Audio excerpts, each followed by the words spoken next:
As an educator, I've been ruminating on the arrival of ChatGPT since November. That being said, as a teacher of future teachers and current teachers, I feel like it's time for me to not only rethink the classroom, but to help others rethink the classroom. And that's how this all began. When I look at the world right now, I know that students can use AI to generate writing, to create videos, and to generate images. That being said, many of those things were the way that I was using creativity in the classroom. So, what does that look like with AI? Should it change? Should my expectations be different? When I look at all that's out there and available, we've talked about ChatGPT, Perplexity, Hey Friday, Steve AI, Stock IMG, DALI, Quillbot, Jasper, Genie AI, and of course the one that's in the news like crazy right now, ChatGPT. The question is, what's next? So I have to rethink because it's not going away. So as I'm thinking about what does that mean for my classroom, I think that I have to play within the boundaries of students having access to Chat GPT or other AI platforms. I think that there are ways that a smart kid can work around pretty much any AI checker that's out there at this point. So I've got to play within those boundaries. So what I'm starting to think about is helping students think more critically, and how do I check for that kind of learning? So a well-worded question can help students be more analytical and thoughtful in their problem solving.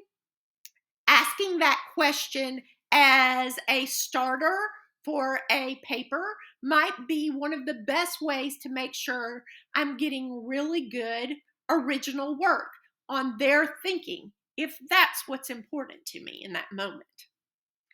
One of the other ways is considering the use of mind mapping. At this point, I haven't seen any AI that actually does mind mapping. And when I'm talking about mind mapping, the circles with concepts that have arrows leading to another, connecting things together. Mind mapping is a way for your students to show you their learning and that they're critically thinking about how this impacts that. Maybe my role in this is helping them start with a concept and get to another concept and figure out the middle. Is it okay if they use ChatGPT? Possibly. But if not, having them do that in front of me with paper and pencil might be a good way for me to see that they can critically think about the learning taking place in my classroom. Another way might be to embed classroom discussions into the writing. So maybe I have a subject matter expert come and they have to quote that expert in the writing. Maybe I have a debate that happens in class and they have to talk about the debate itself in terms of the writing that we are doing.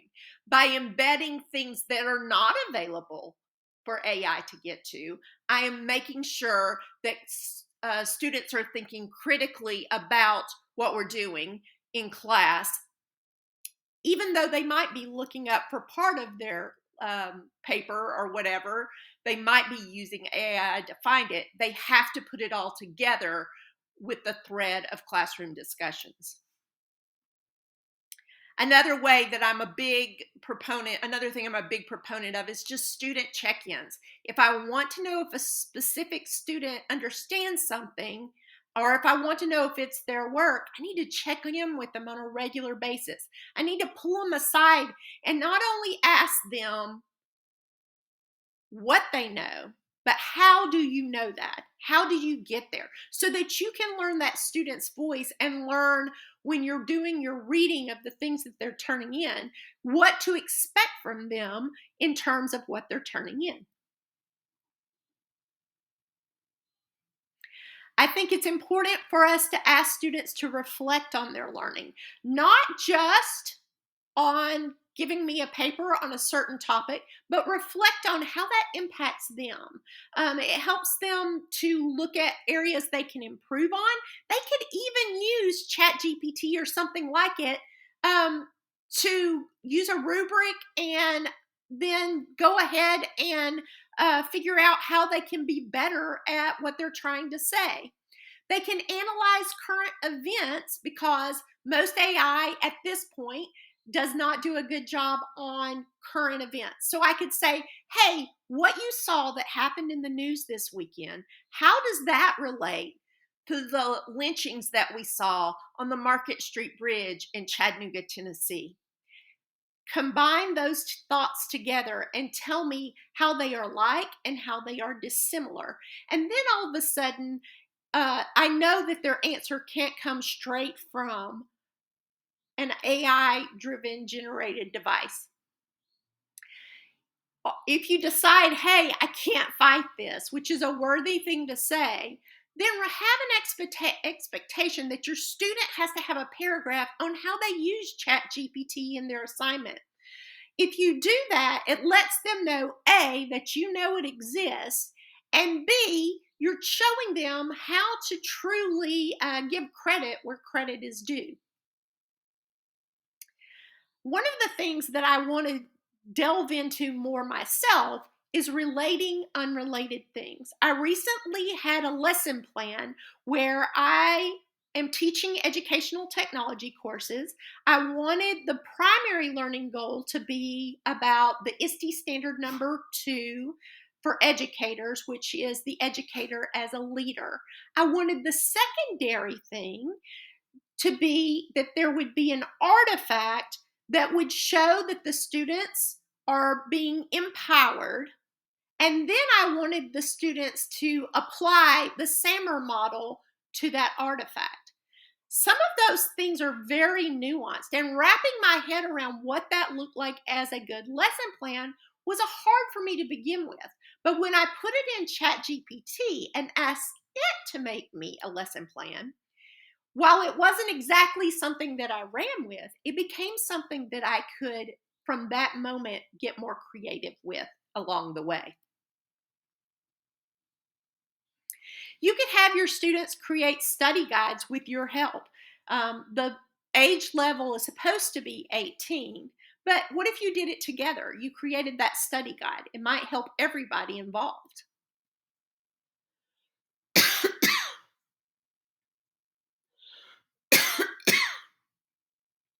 As a teacher, you could customize assignments. If you have a student with an IEP, you could make that assignment, the directions or the rubric or the artifacts going along with it, at a certain reading level so that it helps the students. And it didn't take you any extra time to get it there because you could very easily have generative AI do that for you. You yourself can improve your writing through revisions if you add it to a chat GPT, or you could have it create rubrics for you or adjust the rubrics that you've already made.